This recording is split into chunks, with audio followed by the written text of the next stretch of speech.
everyone. Today will be discussion topic theories. Theory of learning. Theory of learning.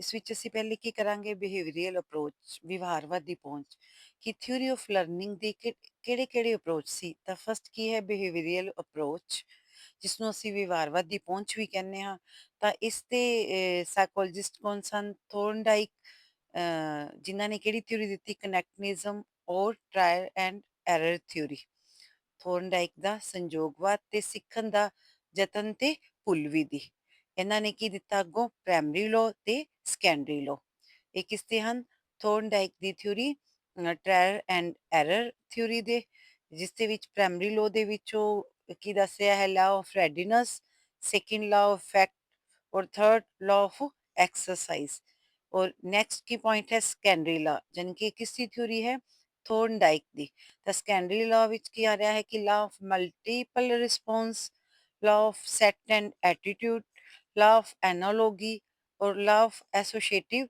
Shifting next second theory ਜਿਵੇਂ ਕਿ first theory learning ਦੀਆਂ theories ਨੇ first ਹੈ Thorndike ਦੀ trial and error theory ਔਰ second ਹੈ theory of classical conditioning ਯਾਨੀ ਕਿ ਪੈਵਲੋਵ ਦੀ ਥਿਊਰੀ ਇਹ ਕਿਹੜੀਆਂ ਥਿਊਰੀਆਂ ਹਨ ਲਰਨਿੰਗ ਦੀਆਂ ਥਿਊਰੀਜ਼ ਇਹਨਾਂ ਨੇ ਦਿੱਤਾ ਸਨਾਤਨੀ ਅਨੁਬੰਧਨ ਦਾ ਸਥਾਨ ਜਿਸ ਨੂੰ ਕੰਡੀਸ਼ਨਡ ਰਿਸਪੌਂਸ ਥਿਊਰੀ ਵੀ ਕਿਹਾ ਜਾਂਦਾ ਹੈ ਇਹ ਕਿਸ ਦੀ ਹੈ ਪੈਵਲੋਵ ਦੀ ਨੈਕਸਟ ਲਰਨਿੰਗ ਦੀ ਥਿਊਰੀ ਕਿਸਨੇ ਦਿੱਤੀ ਸਕਿਨਰਸ ਨੇ ਸਕਿਨਰ ਨੇ ਕਿਹੜੀ ਦਿੱਤੀ ਆਪਰੈਂਟ ਕੰਡੀਸ਼ਨਿੰਗ ਥਿਊਰੀ ਔਰ ਪੈਵਲੋਵ ਨੇ ਕਲਾਸੀਕਲ ਕੰਡੀਸ਼ਨਿੰਗ ਹਾਂ ਇਹਦੇ ਵਿੱਚ ਕਨਫਿਊਜ਼ਨ ਹੋ ਜਾਂਦੀ ਹੈ ਕਿ ਕਲਾਸੀਕਲ ਕੰਡੀਸ਼ਨਿੰਗ ਥਿਊਰੀ ਕਿਸ ਦੀ ਹੈ ਔਰ ਆਪਰੈਂਟ ਕੰਡੀਸ਼ਨਿੰਗ ਤਾਂ ਲਰਨਿੰਗ ਦੀ ਜੋ ਕਲਾਸੀਕਲ ਕੰਡੀਸ਼ਨਿੰਗ ਥਿਊਰੀ ਹੈ ਉਹ ਪੈਵਲੋਵ ਦੀ ਹੈ ਔਰ ਜੋ स्किनर ने ਦਿੱਤੀ ਹੈ ਉਹ ਆਪਰੈਂਟ ਕੰਡੀਸ਼ਨਿੰਗ ਥਿਊਰੀ ਹੈ ਦੋਨੋਂ ਹੀ ਲਰਨਿੰਗ ਦੀਆਂ ਥਿਊਰੀਆਂ ਔਰ ਨੈਕਸਟ ਕੀ ਹੈ ਐਕਸਪੈਰੀਮੈਂਟ ਪਰਫਾਰਮ ਬਾय ਵਾਟਸਨ ਨੇ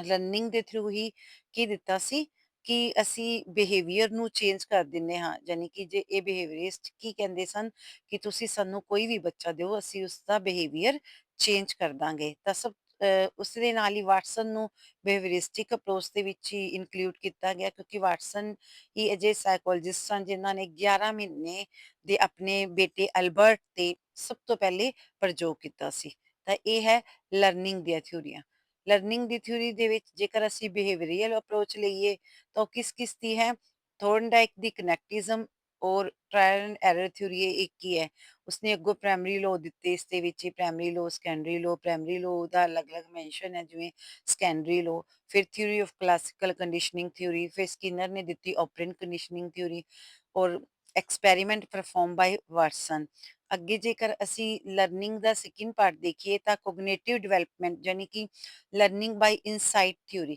ਹੁਣ ਲਰਨਿੰਗ ਬਾਈ ਇਨਸਾਈਟ ਥਿਊਰੀ ਕੀ ਹੈ ਜਿਵੇਂ ਕਿ ਅਸੀਂ ਇਹ ਬਿਹੇਵੀਅਰ ਦਾ ਦੇਖਿਆ ਉਵੇਂ ਹੀ ਇਨਸਾਈਟ ਇਨਸਾਈਟ ਹੁੰਦਾ ਹੈ ਅੰਦਰ ਦੀ ਦ੍ਰਿਸ਼ਟੀ ਦੇ ਨਾਲ ਇਨਸਾਈਟ ਮੀਨਸ ਅੰਡਰਸਟੈਂਡਿੰਗ ਔਰ ਅੰਤਰਦ੍ਰਿਸ਼ਟੀ ਕਿ ਕਿਸ ਉਦੇਸ਼ ਨੂੰ ਲੈ ਕੇ ਕਰਨਾ ਹੈ ਤਾਂ ਇਹ ਜਿਵੇਂ ਕਿ ਗੈਸਟੋਲਿਸਟ ਮਨੋਵਿਗਿਆਨੀ ਦੀ ਦੇਣ ਹੈ ਗੈਸਟੋਲ ਕਿਸ ਦਾ ਵਰਡ ਹੈ ਜਰਮਨ ਦਾ ਗੈਸਟੋਲਟ ਦਾ ਅਰਥ ਇੱਕ ਆਕਿਰਤੀ ਜਾਂ ਪੂਰਨਤਾ ਜਾਂ ਸਮਾਨਤਾ ਦੇ ਰੂਪ ਵਿੱਚ ਲਿਆ ਜਾ ਸਕਦਾ ਹੈ ਇਸ ਲਈ ਗੈਸਟੋਲਿਸਟ ਸਿਧਾਂਤ ਅਨੁਸਾਰ ਵਿਅਕਤੀ ਕਿਸੇ ਵਸਤੂ ਨੂੰ ਅੰਸ਼ਿਕ ਰੂਪ ਤੋਂ ਨਹੀਂ ਜਾਣੀ ਕਿ ਪਾਠ ਤੋਂ ਨਹੀਂ ਦੇਖੇਗਾ ਉਹ ਕਿਵੇਂ ਸਿੱਖਦਾ ਹੈ ਵੀ ਇਹ ਕਹਿੰਦੇ ਕਿ ਅੰਸ਼ਿਕ ਰੂਪ ਤੋਂ ਨਹੀਂ ਸਗੋਂ ਪੂਰਨ ਰੂਪ ਤੋਂ ਸਿੱਖਦਾ ਹੈ ਮੀਨਸ ਹੋਲ ਟੂ ਪਾਰਟ ਤੋਂ ਸਿੱਖਦਾ ਹੈ Kohler is insight learning theory Wertheimer Koffka Lewin ਇਹ ਕਿਸ ਲਰਨਿੰਗ ਥਿਊਰੀ ਦੇ ਵਿੱਚ ਆਉਂਦੇ ਹਨ ਤਾਂ ਇਹ ਇਨਸਾਈਟ ਲਰਨਿੰਗ ਥਿਊਰੀ ਦੇ ਵਿੱਚ ਤੇ ਬਿਹੇਵੀਅਰਲ ਅਪਰੋਚ ਵਿੱਚ ਕੌਣ ਆਉਂਦਾ ਹੈ ਆਪਾਂ ਪਹਿਲੇ ਵੀ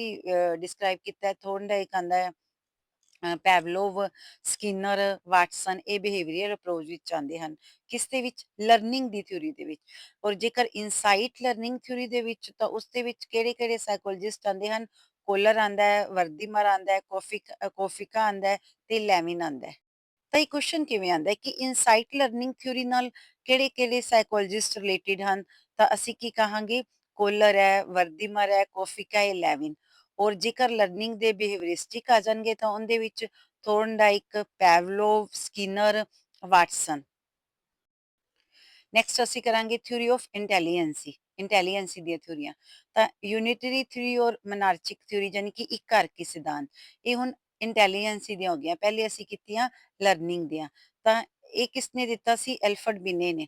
ਯੂਨਿਟਰੀ ਥਿਊਰੀ ਕਿਸਨੇ ਦਿੱਤੀ ਸੀ? ਐਲਫਰਡ ਬਿਨੇ ਨੇ। ਫਿਰ ਮਲਟੀ ਫੈਕਟਰ ਥਿਊਰੀ, ਬਹੁਕਾਰਕੀ ਸਿਧਾਂਤ, ਇਹ ਦਿੱਤਾ ਥੋਰਨਡਾਈਕ ਨੇ। ਨੈਕਸਟ ਕੀ ਹੈ? ਮਲਟੀਪਲ ਫੈਕਟਰ ਥਿਊਰੀ, ਬਹੁਕਾਰਕੀ ਸਿਧਾਂਤ, ਇਹ ਦਿੱਤਾ ਗਾਰਡਨਰ ਮਰਫੀ ਨੇ, ਮੋਸਟ ਇੰਪੋਰਟੈਂਟ ਹੈ। नेक्स्ट है Spearman is a two factor theory और इलेक्ट्रिक थ्योरी। ਇਹ ਸਪੀਅਰਮੈਨ ਦਾ ਦੋ ਕਰਕੇ ਸਿਧਾਂਤ ਹੈ। ਉਸਨੇ ਕਿਹੜਾ ਕਿਹੜਾ ਦਿੱਤਾ? ਜਨਰਲ ਫੈਕਟਰ ਦਿੱਤਾ ਔਰ ਸਪੈਸੀਫਿਕ ਫੈਕਟਰ। ਹੁਣ ਅਸੀਂ ਗੱਲ ਕਰ ਰਹੇ ਹਾਂ ਇੰਟੈਲੀਜੈਂਸੀ ਦੀ ਥਿਊਰੀ ਦੀ, ਜਿਵੇਂ ਫਸਟ ਯੂਨਿਟਰੀ ਥਿਊਰੀ ਜੋ ਬਿਨੇ ਨੇ ਦਿੱਤੀ, ਐਨਾਰਚਿਕ ਥਿਊਰੀ ਜਾਂ ਮਲਟੀ ਫੈਕਟਰ ਥਿਊਰੀ ਇਹ ਥੋਰਨਡਾਈਕ ਨੇ ਦਿੱਤੀ, ਫਿਰ ਮਲਟੀਪਲ ਫੈਕਟਰ ਥਿਊਰੀ ਇਹ ਗਾਰਡਨਰ ਮਰਫੀ ਨੇ, ਸਪੀਅਰਮੈਨ ਨੇ ਦਿੱਤੀ ਇਲੈਕਟ੍ਰਿਕ ਥਿਊਰੀ ਜਾਂ ਟੂ ਫੈਕਟਰ ਥਿਊਰੀ ਵੀ ਕਹ ਲਓ, ਮੋਸਟ ਇੰਪੋਰਟੈਂਟ ਹੈ। ਗਰੁੱਪ ਫੈਕਟਰ ਥਿਊਰੀ ਜੋ ਆਂਦੀ ਆਂਦੀ ਹੈ ਥਰਸਟਨ ਨੇ ਦਿੱਤੀ ਹੈ, ਗਰੁੱਪ ਤੱਤ ਸਿਧਾਂਤ। ਇਸ ਦੇ ਟੋਟਲ ਕਿੰਨੇ ਫੈਕਟਰ ਨੇ? 9।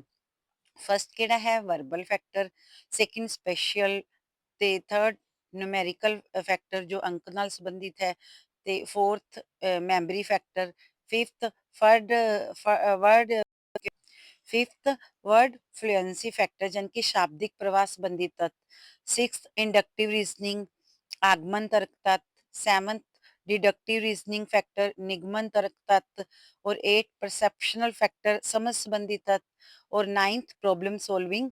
ਹੁਣ ਇਹ ਤੁਹਾਨੂੰ ਕਿਵੇਂ ਕੁਐਸਚਨ ਆਸਕ ਕਰੇਗਾ? ਉਹ ਇਹਦੇ ਵਿੱਚੋਂ ਇਹ ਤਿੰਨ ਥਿਊਰੀਜ਼ ਇਸ ਨਾਲ ਰਿਲੇਟਡ ਪਾ ਦੇਗਾ ਔਰ ਇੱਕ ਓਡ ਨੰਬਰ ਪਾ ਦੇਗਾ, ਜਿਵੇਂ ਉਹ ਪਾ ਦੇਗਾ verbal factor, special factor, numerical, ਔਰ ਇੱਕ ਕੋਈ ਅਦਰ ਥਿਊਰੀ ਪਾ ਕੇ ਪੁੱਛੇਗਾ ਕਿ ਇਸ ਦੇ ਵਿੱਚ ਥਰਸਟਨ ਦਾ ਜੋ ਮਲਟੀਪਲ ਗਰੁੱਪ ਫੈਕਟਰ ਥਿਊਰੀ ਉਹਦੇ ਵਿੱਚ ਥਰਸਟਨ ਨੇ ਕਿਹੜੀ ਨਹੀਂ ਦਿੱਤੀ। ਤਾਂ ਤੁਸੀਂ ਜੇਕਰ ਤੁਹਾਨੂੰ ਇਹ 9 ਇਸ ਦੇ ਟਾਈਪ ਪਤਾ ਹੋਣਗੇ ਤਾਂ ਤੁਸੀਂ ਆਪਣੇ ਆਪ ਇਸ ਨੂੰ ਕਲੀਅਰ ਕਰ ਲੋਗੇ, ਤਾਂ ਫਿਰ ਉਸ ਦਾ ਕੁਐਸਚਨ ਈਜ਼ਲੀ ਨਾਲ ਆਨਸਰ ਦਿੱਤਾ ਜਾਂਦਾ ਹੈ। ਨੈਕਸਟ ਕੀ ਹੈ? ਜੀਐਸ ਥੌਮਸਨ ਦੀ ਸੈਂਪਲਿੰਗ ਥਿਊਰੀ, ਇਹ ਜਸਟ ਤੁਹਾਨੂੰ ਨਾਮ ਹੀ ਪਤਾ ਹੋਣਾ ਚਾਹੀਦਾ ਹੈ ਕਿ ਜੀਐਸ ਨੇ ਕਿਹੜੀ ਥਿਊਰੀ ਦਿੱਤੀ? ਸੈਂਪਲਿੰਗ ਦਾ ਸਥਾਨ ਦਿੱਤਾ। ਵਰਨਰ ਨੇ ਹੀਰਾਰਕੀ ਥਿਊਰੀ ਦਿੱਤੀ ਜਾਣੀ ਕਿ ਲੜੀਬੱਧ ਸਿਧਾਂਤ, ਔਰ ਗਿਲਫੋਰਡ ਦਾ ਕੀ ਥਿਊਰੀ ਸੀ? Involving a model of the intellectual, ਜਾਣੀ ਕਿ ਇਹਨਾਂ ਨੇ ਮਾਡਲ ਦਿੱਤਾ ਸੀ ਜੋ ਬੁੱਧੀ ਨਾਲ ਰਿਲੇਟਡ ਸੀ। ਇਹਨਾਂ ਦੇ ਬੇਸਿਕ ਡਿਮੈਂਸ਼ਨ ਸਨ ਕਿਹੜੇ ਕਿਹੜੇ?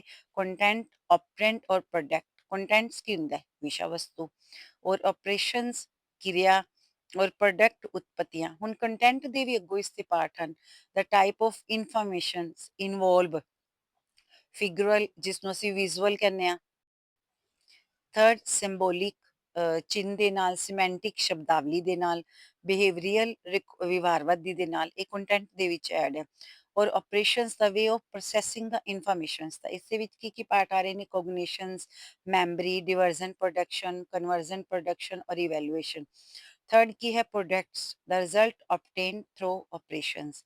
ਇਸ ਦੇ ਵਿੱਚ ਫਸਟ ਕੀ ਉਹ ਯੂਨਿਟਸ ਇਕਾਈਆਂ ਦੇ ਵਿੱਚ ਉਹ ਕਰੇਗਾ, ਕਲਾਸਿਸ ਕਰੇਗਾ, ਫਿਰ ਉਸ ਦਾ ਰਿਲੇਸ਼ਨ ਹੋਏਗਾ, ਫਿਰ ਉਹ ਸਿਸਟਮ ਬਣ ਜਾਏਗਾ ਤੇ ਟਰਾਂਸਫੋਰਮੇਸ਼ਨ ਤੇ ਉਸ ਨੂੰ ਲਾਗੂ ਕਰ ਦਿੱਤਾ ਜਾਏਗਾ ਯਾਨੀ ਕਿ ਇੰਪਲੀਕੇਸ਼ਨਸ। ਹੁਣ ਇਹ ਥਿਊਰੀਜ਼ ਦੇ ਵਿੱਚ ਜੋ ਗਿਲਫੋਰਡ ਦਾ ਮਾਡਲ ਹੈ ਇਸ ਦੇ ਵਿੱਚ ਉਹ ਤੁਹਾਨੂੰ ਪਾ ਦੇਗਾ ਆਪਰੇਸ਼ਨਸ ਦੇ ਵਿੱਚ ਜਿਵੇਂ ਕੋਗਨੀਸ਼ਨਸ, ਮੈਮਰੀ, ਡਿਵਰਜ਼ਨ ਪ੍ਰੋਡਕਟ ਆਉਂਦੇ ਨੇ, ਕਨਵਰਜ਼ਨ ਆ ਰਹੇ ਨੇ, ਔਰ ਇਵੈਲੂਏਸ਼ਨ। ਤਾਂ ਇਹ ਤੁਹਾਨੂੰ ਲਰਨ ਕਰਨੇ ਪੈਣਗੇ ਅਲੱਗ-ਅਲੱਗ, ਕਿਉਂਕਿ ਤੁਹਾਨੂੰ ਇਸ ਤੋਂ ਹੀ ਪਤਾ ਚੱਲੇਗਾ ਕਿ ਇਸ ਦੇ ਵਿੱਚ ਅਸੀਂ ਚੂਜ਼ ਕਿਵੇਂ ਕਰਨਾ ਹੈ, ਤਾਂ ਐਲੀਮੀਨੇਸ਼ਨ ਮੈਥਡ ਨਾਲ ਈਜ਼ਲੀ ਹੋ ਜਾਂਦਾ ਹੈ। Thank you. ਇਹ ਸੀ ਲਰਨਿੰਗ ਤੇ ਇੰਟੈਲੀਜੈਂਸੀ ਦੀਆਂ ਅਲੱਗ-ਅਲੱਗ ਥਿਊਰੀਆਂ ਜੋ ਕਿ ਤੁਸੀਂ ਨੇਮ ਲਰਨ ਕਰਨੇ ਨੇ। ਅੱਗੋਂ ਅਸੀਂ ਇਸ ਨੂੰ ਬਰੀਫਲੀ ਵਿੱਚ ਨੈਕਸਟ ਟਾਈਮ ਤੋਂ ਕਰਾਂਗੇ। Thank you.